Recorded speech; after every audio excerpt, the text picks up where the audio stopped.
जय हिंद फ्रेंड्स। तो आज का जो हमारा टॉपिक है तो ये करंट अफेयर का क्रॉनिकल मैगजीन में हम आज का जो कवर करेंगे वो स्पोर्ट्स को कवर करेंगे। स्पोर्ट्स में वो भी हमने दिसंबर जनवरी फरवरी के मैंने इसमें स्पोर्ट्स कवर करा रखे हैं। तो क्रॉनिकल मैगजीन के शॉर्ट नोट्स हैं, तो आइए इसमें हम पढ़ते हैं। पहला जो है विजय राहटकर। विजय राहटकर जो है वो कौन है? तो राष्ट्रीय महिला आयोग की अध्यक्ष हैं विजय राहटकर। ये राष्ट्रीय महिला आयोग के अध्यक्ष हैं। इन्होंने किसका स्थान लिया है? तो इन्होंने रेखा शर्मा का स्थान लिया है। राष्ट्रीय महिला आयोग अधिनियम 1990 का है और इन्होंने सक्षमा प्रज्वला कार्यक्रम चलाया था। सुहिता कार्यक्रम भी इन्होंने चलाया था। डिजिटल साक्षरता कार्यक्रम भी इनके द्वारा चलाया गया है। इनका जो कार्यकाल है वो 3 वर्ष अर्थात 65 वर्ष आयु तक है इनका कार्यकाल। विजय राहटकर राष्ट्रीय महिला आयोग की अध्यक्ष हुई हैं। नेक्स्ट हम देखेंगे, जैसे ना दिसंबर की जो क्रॉनिकल मैगजीन थी उसमें चर्चित व्यक्ति और नियुक्तियां, खेल, स्पोर्ट्स इतने हैं। बाकी जनवरी और फरवरी में सिर्फ स्पोर्ट्स को मैंने कवर कर रखा है, तो यहाँ पे ये टॉपिक भी क्लियर है। और जनवरी फरवरी मार्च के मैं जो चर्चित व्यक्ति और जो भी ये निधन वगैरह है उसको मैं अलग एक वीडियो लाऊंगी। तो फिलहाल इसको यहाँ से पढ़ते हैं। नेक्स्ट हमारा है जस्टिस संजीव खन्ना। देश के अगले मुख्य न्यायाधीश बने हैं जस्टिस संजीव खन्ना, जो कि 91 CGI हैं। देश के अगले मुख्य न्यायाधीश, ठीक है, मुख्य न्यायाधीश बने हैं जस्टिस संजीव खन्ना, जो 91 CGI हैं। इन्होंने DY चंद्रचूड़ का स्थान लिया है। इन्होंने किसका? DY चंद्रचूड़ का इन्होंने स्थान लिया है।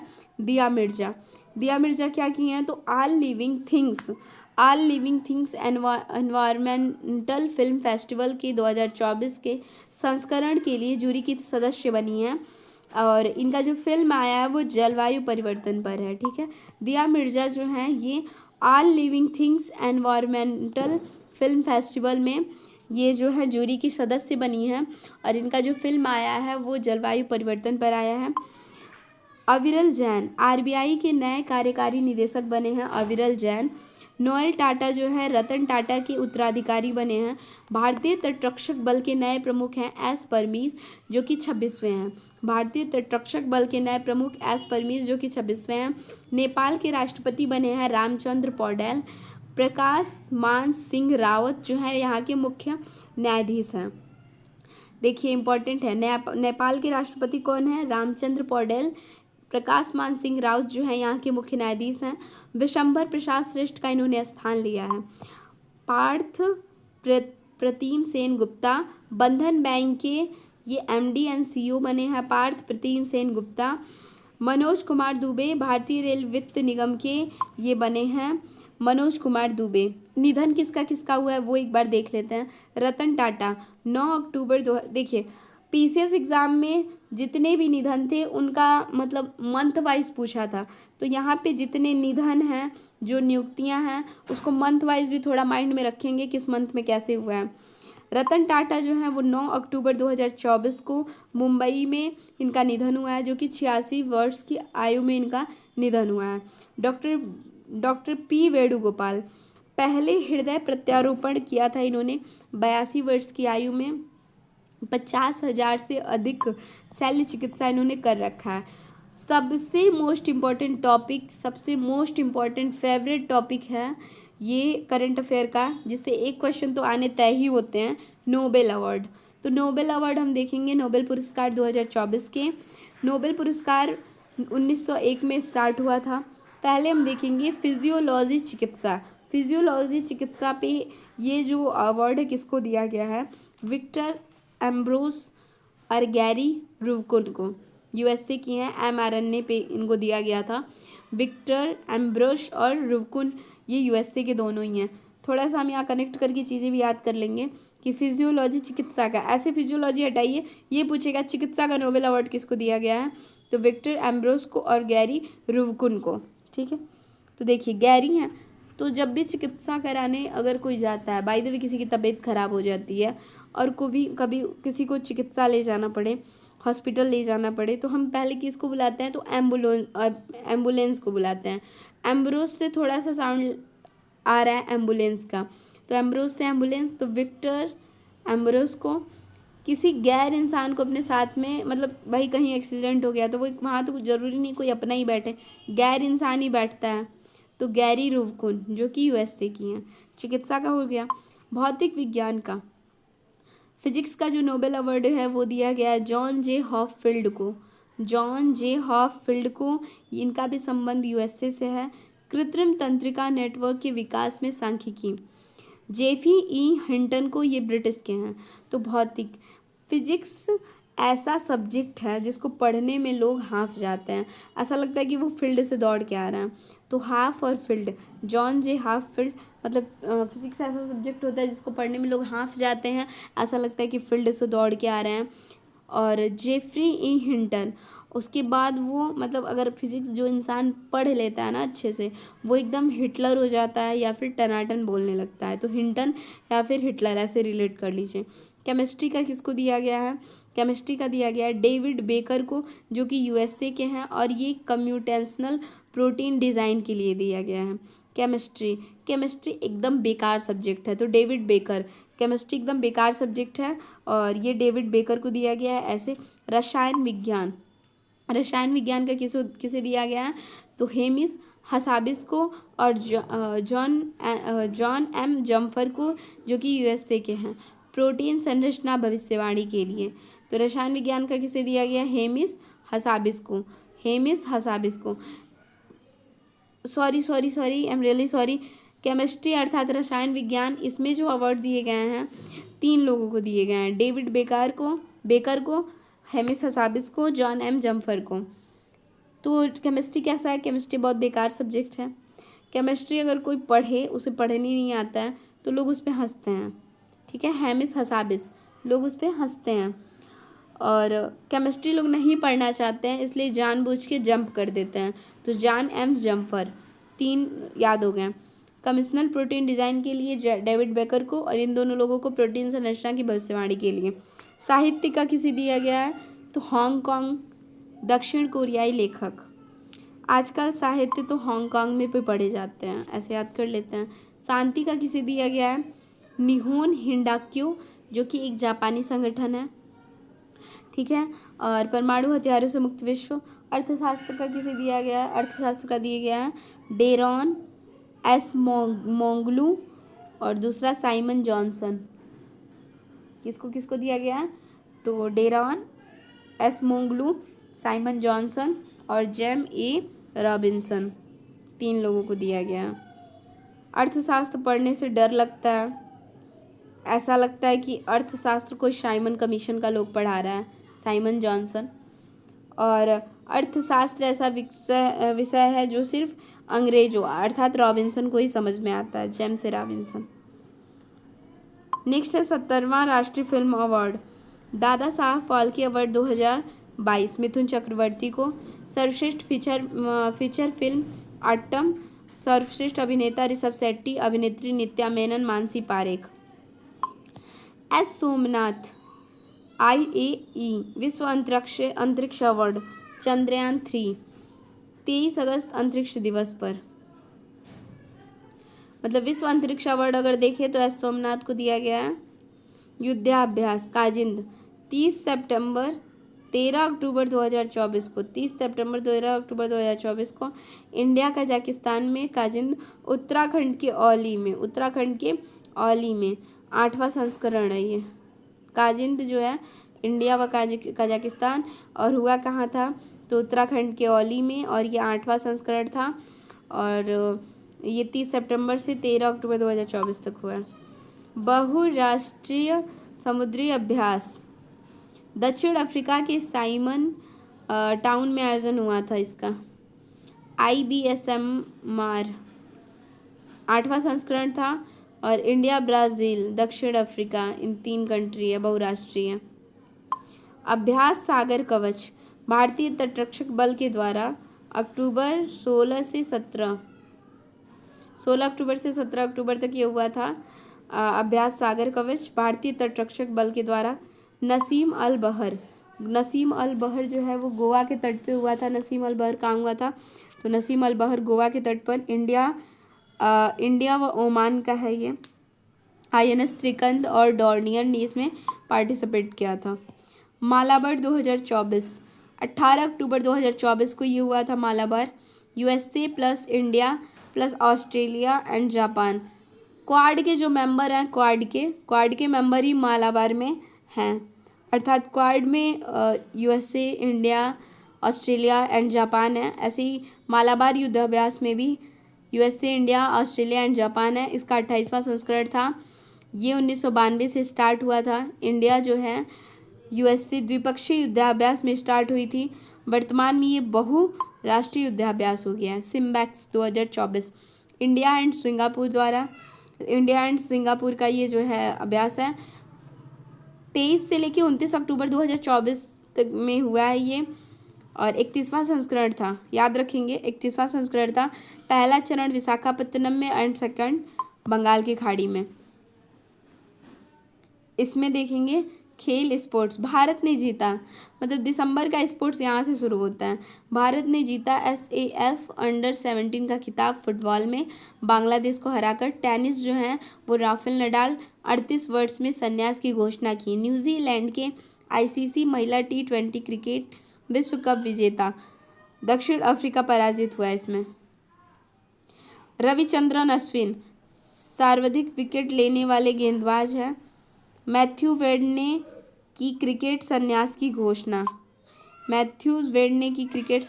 घोषणा।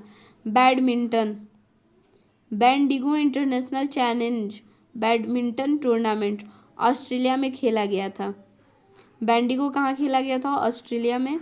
इसमें भारत की तान्या हेमंत ने चीनी ताइपे तुंग सियोतोंग को पराजित किया है। बेंडिगो की।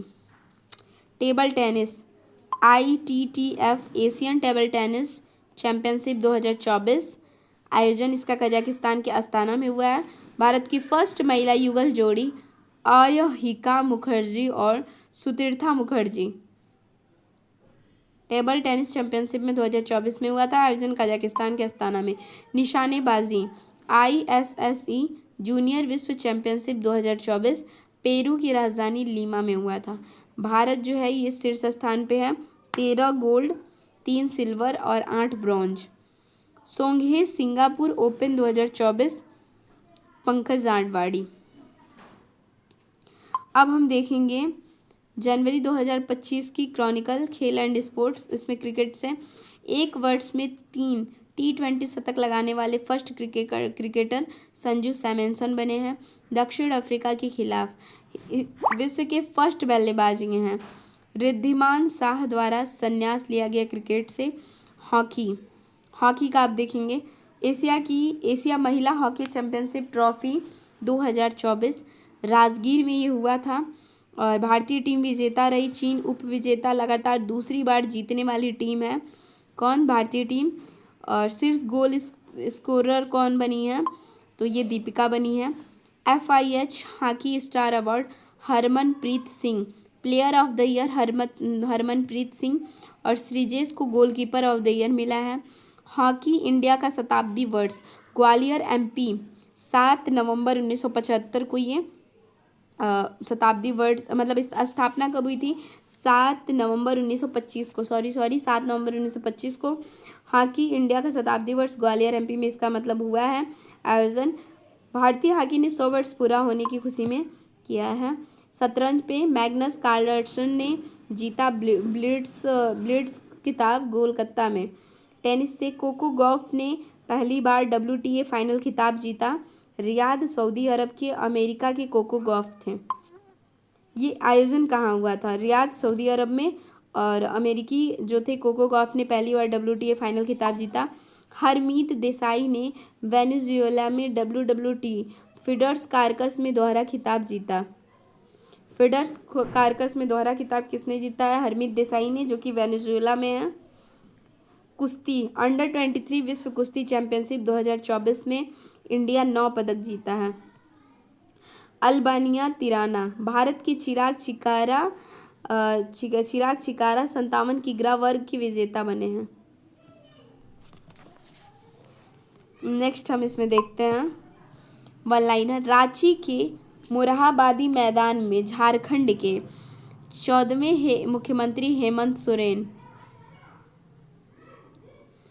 कचरा संग्रहण कर दी वसूली, कचरा संग्रहण कर की वसूली आंध्र प्रदेश में खत्म करने से संशोधक विधेयक। बिहार मेजबानी करेगा खेलो इंडिया यूथ गेम्स 2025 की। फर्स्ट आधुनिक आत्मनिर्भर गौशाला एमपी ग्वालियर के लल्टीपारा में। नई औद्योगिक नीति का विचार तेलंगाना सरकार। डबल डेकर बस यूपी में। आंध्र प्रदेश वित्त मंत्री पय्युवल्ला केशव 2.94 लाख करोड़ रुपए का बजट वित्त मंत्री द्वारा। नेक्स्ट हम देख लेते हैं, लास्ट है ये फरवरी का स्पोर्ट्स, इसको हम कवर करते हैं जल्दी। फरवरी का ये है क्रिकेट से दूसरा आईसीसी अंडर 19 महिला T20 वर्ल्ड कप जी 2025 का है। 18 जनवरी 2025 से 2 फरवरी 2025 तक मलेशिया में इसका आयोजन हुआ था। फर्स्ट में हुआ दक्षिण अफ्रीका में इंग्लैंड को हराकर, मतलब फर्स्ट बार दक्षिण अफ्रीका में में इंग्लैंड को हराकर भारतीय महिला टीम विजेता बनी है। ठीक है। आईसीसी पुरुष चैंपियनशिप ट्रॉफी पाकिस्तान ने जीता। महिला वाला कौन जीता? भारत जीता। ठीक है। नेक्स्ट हम देखते हैं पहला एसीसी महिला अंडर 19 T20 एशिया कप 2024 भारतीय महिला क्रिकेट टीम विजेता है। उप विजेता बांग्लादेश है। एशियाई क्रिकेट परिषद 1983 में इसका गठन हुआ था न्यू दिल्ली में। एशिया क्रिकेट सम्मेलन नाम 1993 में एशियाई क्रिकेट परिषद हुआ था। मतलब देखिए जो ये एशिया क्रिकेट सम्मेलन के थ्रू मतलब इसके नाम से 1983 में इसका गठन हुआ था। एशियाई क्रिकेट परिषद का जो मतलब गठन हुआ था 1943 में हुआ था और इसके द्वारा ही न्यू दिल्ली में एशिया क्रिकेट सम्मेलन का आयोजन किया गया है। और 1993 में एशियाई क्रिकेट परिषद इसका नाम पड़ा। हेडक्वार्टर्स दुबई में यूएई। अध्यक्ष समी सिल्वा हैं। नेक्स्ट है सैयद मुश्ताक अली ट्रॉफी 2024 क्रिकेट में आयोजन 23 नवंबर से 15 दिसंबर 2024 तक। भारत के विभिन्न स्थानों पर भागीदार टीम 38 टीम है। विजेता मुंबई है। उप विजेता मध्य प्रदेश है। फर्स्ट बार 2007 में हुआ था सार्वजनिक तमिलनाडु में। रविचंद्रन अश्विन सभी प्रारूपों से संन्यास की घोषणा। क्रिकेट मतलब रविचंद्रन अश्विन का संबंध किससे? क्रिकेट से। दृष्टिबाधित महिला T20 विश्व कप 2025 मेजबानी भारत करेगा। दृष्टिबाधित महिला T20 विश्व कप की मेजबानी भारत करेगा। 11वां अंडर 19 पुरुष एशिया कप 2024 आयोजन यूएई विजेता यूएई में आयोजन हो रहा है। ठीक है। पुरुष एशिया कप 2024 में यूएई में 11वां अंडर 19 एशिया पुरुष एशिया कप 2024 का आयोजन यूएई में हो रहा है। विजेता इसका बांग्लादेश है। चौथी एशियाई रोल बॉल चैंपियनशिप 2024 चौथी एशियाई role ball championship 2024 Goa Manohar Parrikar Indore stadium में। ठीक है। चौथी एशियाई रोल बॉल चैंपियनशिप का आयोजन गोवा में हुआ है। गोवा में मनोहर पर्रिकर द्वारा इंदौर स्टेडियम में। विजेता इसका भारतीय महिला टीम है। उप विजेता ईरान है। नेक्स्ट है फुटबॉल। फुटबॉल से संबंधित है 25वें फीफा पुरुष फुटबॉल विश्व कप 2034 सऊदी अरब में। कहाँ पे? सऊदी अरब में। 25वां देखिए फुटबॉल से संबंधित है जो 25वां फीफा पुरुष फुटबॉल विश्व कप जो होगा 2034 में ये सऊदी अरब में होगा। और 23वां की मेजबानी मैक्सिको कनाडा संयुक्त राज्य अमेरिका कर रहे हैं। महिला फीफा विश्व कप 2027 ठीक है 27 जो होगा वो होगा ब्राज़ील में। भारतीय टीम 32 टीमें भाग लेंगी इसमें। 25वां 2034 में। 23वां जो है उसका मेजबानी जो है वो मैक्सिको कनाडा संयुक्त राज्य अमेरिका कर रहे हैं। और महिला विश्व कप 2027 जो होगा ये ब्राज़ील में होगा। भारतीय टीम 32 टीम इसमें भाग लेगी। नेक्स्ट हम देख लेते हैं the best FIFA award 2024 Qatar में। सर्वश्रेष्ठ पुरुष खिलाड़ी विनीसियस जूनियर ब्राज़ील के। सर्वश्रेष्ठ महिला खिलाड़ी एतेना बोनामाटी स्पेन की। FIFA fair play award Thiago माइया का। फीफा फैन अवार्ड गुइले हमें गैंड्रो मोरा। निशानेबाजी का देख लेते हैं 11वां ISSF जूनियर शूटिंग विश्व कप 2025 भारत मेज़बानी करेगा। भारत क्या करेगा? तो भारत मेज़बानी करेगा 2023 में। ISSF मेज़बानी भोपाल। देखिए 11वां जो ISSF जूनियर शूटिंग विश्व कप 2025 का है इसका मेज़बानी भारत करेगा। ठीक है। भारत मेज़बानी करेगा। और 2023 में ISSF की मेजबानी भोपाल न्यू दिल्ली ने 2024 में शूटिंग विश्व फाइनल का आयोजन किया है। महिला कबड्डी विश्व कप 2025 बिहार स्पोर्ट्स अकादमी के इंडोर हॉल में बिहार में दूसरी बार ये हो रहा है महिला कबड्डी विश्व कप। फर्स्ट महिला कबड्डी विश्व कप 2012 में पटना बिहार में हुआ था। 38वां राष्ट्रीय खेल 2025 मेज़बानी उत्तराखंड करेगा। शुभंकर राज्यपक्षी हिमालयन मोनाल, इसे मौली नाम दिया जाता है। राष्ट्रीय खेल का इतिहास, पहला संस्करण 1924 में लाहौर पाकिस्तान में आयोजित हुआ था। 37वें राष्ट्रीय खेल का आयोजन गोवा में होगा। ठीक है, 37वें का देखिए, 38वां कहाँ पे हो रहा है? मेज़बानी उत्तराखंड में हो रहा है 2025 में। 37वां कहाँ हुआ था? तो गोवा में हुआ था। नेक्स्ट देख लेते हैं एथलेटिक्स 12वां विश्व पैरा एथलेटिक्स चैंपियनशिप 2025 आयोजन इसका न्यू दिल्ली के जवाहरलाल नेहरू में। 10वां एशिया प्रशांत बादिर खेल 2024 क्वालालंपुर मलेशिया में हुआ इसका आयोजन। भारतीय दल की 42 पुरुष 26 महिलाएं टोटल 68 एथलीट इसमें पार्टिसिपेट करेंगे। कुल पदक भारत का 55। 10वां एशिया प्रशांत बादिर खेल में भारत ने 55 पदक पाए हैं, जिसमें कि 8 गोल्ड, 18 सिल्वर और 29 कांस्य पदक हैं। एथलीट उपलब्धियां, प्रियंका धर्मराज एथलीट में स्वर्ण और रजत पदक पाई हैं। रिधम शर्मा रिले स्पर्धा में स्वर्ण, 400 मीटर बाधा दौड़ में रजत पदक। विनीता मड़ी 400 मीटर स्पर्धा में स्वर्ण पदक। सान्या डोंगरी महिलाओं की 400 मीटर में रिले में स्वर्ण। हॉकी, 11वां पुरुष हॉकी जूनियर एशिया कप 2024 विजेता भारत है। देखिए, 11वां पुरुष हॉकी जूनियर एशिया कप 2024 में विजेता कौन है? विजेता भारत है। पाकिस्तान को 5-3 से हराया है, सेकेंड बार जीता है। 10वां महिला हॉकी जूनियर एशिया कप 2024 आयोजन मस्कट ओमान में, विजेता भारत है चीन को 3-2 से हराकर। बैडमिंटन में ओडिशा मास्टर्स बैडमिंटन खिताब 2024 आयोजन कटक ओडिशा में। सैयद मोदी अंतर्राष्ट्रीय बैडमिंटन जो है ये 2024 आयोजन इसका हुआ है लखनऊ में स्थित बाबू बनारसी दास इंडोर स्टेडियम में। विजेता इसकी भारत की PV सिंधु बनी है। ठीक है, सैयद मोदी अंतर्राष्ट्रीय बैडमिंटन जो है इसका जो आयोजन हुआ था, इसमें भारत की PV सिंधु विजेता बनी है। आयोजन यूपी लखनऊ में स्थित बाबू बनारसी दास इंडोर स्टेडियम में हुआ था। तो यहाँ पे हमने स्पोर्ट्स के दिसंबर, जनवरी, फरवरी 3 मंथ के जो क्रॉनिकल मैगजीन के करंट अफेयर है स्पोर्ट्स की, ये मैंने शॉर्ट नोट्स से कवर कराया। मार्च के स्पोर्ट्स बचे हुए हैं तो जो मैं अपलोड कर दूंगी जल्दी। बाकी ऐसे ही टॉपिक वाइज चलेगा। दिसंबर से मैंने स्टार्ट किया क्रॉनिकल मैगजीन को, क्योंकि एग्ज़ाम चला गया है। अक्टूबर में PCS है, ठीक है, और जुलाई में चला गया RO का। तो दिसंबर से मैंने उठाया, पीछे का मैं कवर कराऊंगी। जुलाई से मैंने UP PCS 1 संकल्प से सिद्धि का पेड बैच का जो मटेरियल है करंट का मंथली मैगजीन, वो मैं चैनल पे करवा रही हूँ। तो उसको और इसको अगर हम करते हैं और लास्ट में आई दृष्टि आती है उसको कर लेंगे तो करंट के एक भी क्वेश्चन छूटेंगे नहीं। तो इसके लिए नेक्स्ट वीडियो में नेक्स्ट टॉपिक कवर करते हैं। Thanks for watching.